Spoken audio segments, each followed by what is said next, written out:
fear. Actual fear when I saw that title come up, and lo and behold, the episode lived up to it. Chapter 14, or The Tragedy, is the 6th episode of The Mandalorian's 2nd season, and it is well and truly apparent that the show has hit its stride. It's another great episode, this time directed by Robert Rodriguez, and while it doesn't quite reach the heights of last week's episode, it's still a great crowd pleaser, and I mean that in the best way possible. There will of course be major spoilers ahead, but with Grogu and Din Djarin on their way to Tython, I'm Ewan, this is What Culture Star Wars, and here are 7 ups and 1 down from The Mandalorian Chapter 14.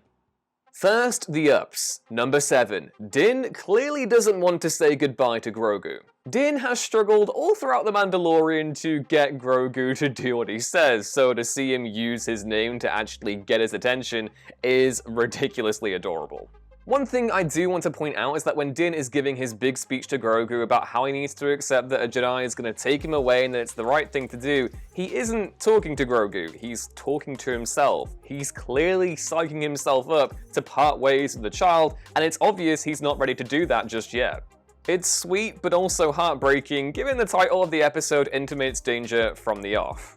Either way, I think this moment kinda cinches it. I don't think Grogu is gonna go off and train with another Jedi, and that Din will actually accept his destiny as the child's father. At least a man can dream. We do have that open book still of who exactly Grogu reached out to with the Force, but at the same time, I do think this means that both of them are gonna stay put. Fingers crossed. Number 6. Boba Fett's big entrance.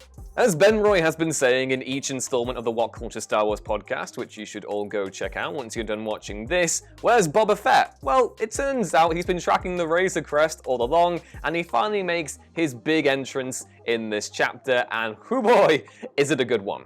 Boba comes in once Din and Grogu make it to the planet's surface, and when Din places Grogu on the Seeing Stone, a giant force field appears, and that's where things start to go a little bit haywire. After confronting Boba and realizing that he just wants his armor back, 2 Imperial dropships arrive, and things start to get a little bit tense. But hey, it's all good because Boba agrees to make a pact with Din at this point. Protect the child and he can have his armor back. And protect him, he does. Until the end of the episode, but he does a very good job of protecting things. And by protecting things, I mean using a big old gaffy stick to club the crap out of a bunch of stormtroopers. It's really cool.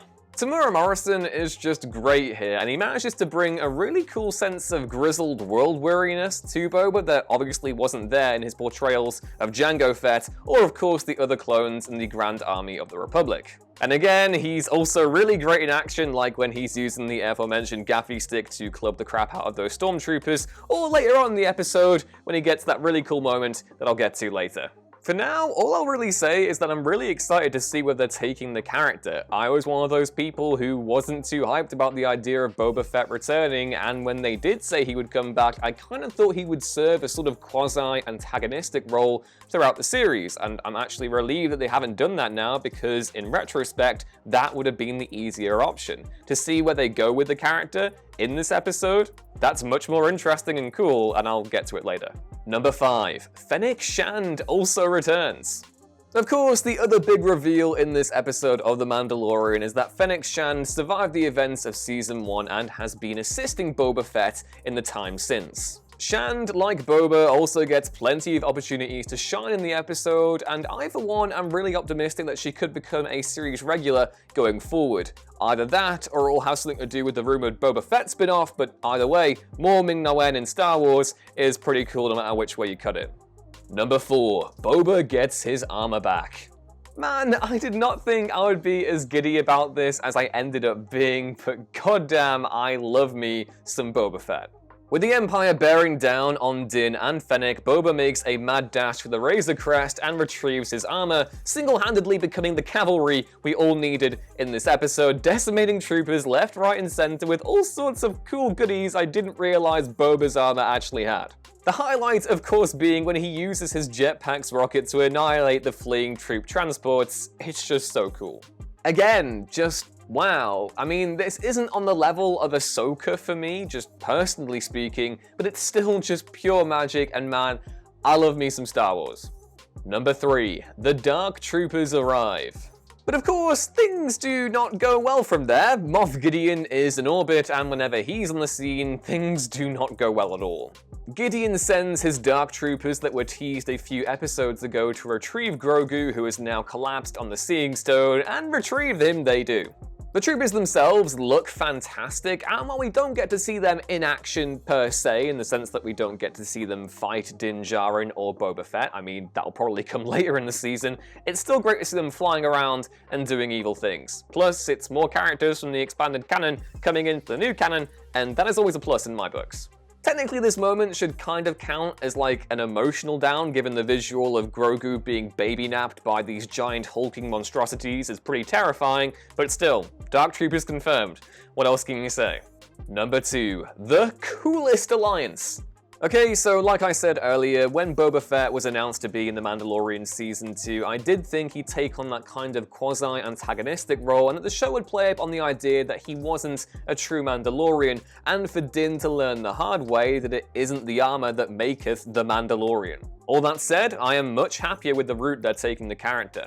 Boba has been depicted as having a strict moral code in the new canon, and we get to see it come into play here when he agrees to go help Din get Grogu back. That is such a cool alliance no matter which way you cut it, and we also get some really neat insights into his character as well as his father, Jango Fett. First, we learn that Boba's armor is literally just Jango's repainted, which is interesting given it had been implied in previous stories that Boba had assembled his armor and had merely based it on his father's design. Number 2, we also get confirmation here that Jango Fett was an actual Mandalorian foundling who fought in the Mandalorian Civil War. It had been left up in the air in previous stories as to whether or not he was a true Mandalorian, so to get some confirmation here is pretty neat as well. And number 3, we see Boba get genuinely anxious when he notices that the Empire has returned. Now, obviously we know that Boba was a willing participant in many Imperial events during the original trilogy, like discovering that the pilot who blew up the Death Star was Luke Skywalker and relaying that information to Darth Vader, and then of course more infamously when he assisted Vader in tracking down Han Solo. Again, that was to his own benefit, but he wasn't exactly a reluctant participant in the Empire. Not that we had much insight into his character during that time, but again, it's interesting to see them flesh out that little bit of character here. Was Boba always a reluctant part of the Empire? That would be very interesting to explore, and I'm very excited to see if we'll learn more in the coming episodes, or in that rumored Boba Fett spin-off that keeps on coming up every now and then. And number 1, Grogu uses the Force. Poor Grogu, but also, yes, Grogu! It's really cool to see the child using the Force in that sequence, even if it is slightly dark-sidey in nature, I kind of want to say. And again, we also get that great moment where Moff Gideon intimidates Grogu with the Darksaber, and I just have so much fear right now. It's cool to see Grogu holding his own, but also that little visual of him looking like some kind of bag of potatoes with his hands in cuffs. That's heartbreaking. They have to rescue him soon. And now for the one down. Number 1, Tython looked a little too Earth-like. Okay, so maybe a nitpick, but did anyone else think that Tython just looked really boring? Now, I do love me some Robert Rodriguez, but I will also say that this episode kind of had a bit of a fan-made feel to it, in the sense that it just kind of looked like everyone had just gone, hey, there's a field back there, let's go film some Star Wars. Yeah.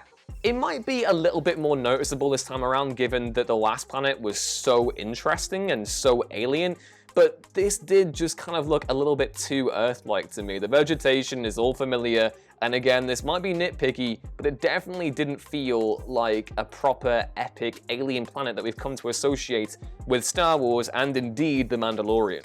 Either way, it's not enough to blight the episode too much for me personally, because we've got Chapter 15 coming up next week, where we'll see Din and the gang rescue Miggs Mayfield in an attempt to track Moff Gideon's cruiser. Let the hype commence. And those were 7 ups and 1 down from The Mandalorian Chapter 14. What did you think of the episode? Let me know in the comments below, and do not forget to like the video if you enjoyed it, and subscribe to What Culture Star Wars, and maybe tell your friends too. We are having a blast covering everything to do with the galaxy far, far away, and we've got more lists coming, we've got more news coming, we've got more podcasts coming, so please keep liking, keep watching, and keep spreading the word, because I, for one, would be honored if you'd get more people to join us. That's all for now, though. Take care, and may the Force be with you. Bye.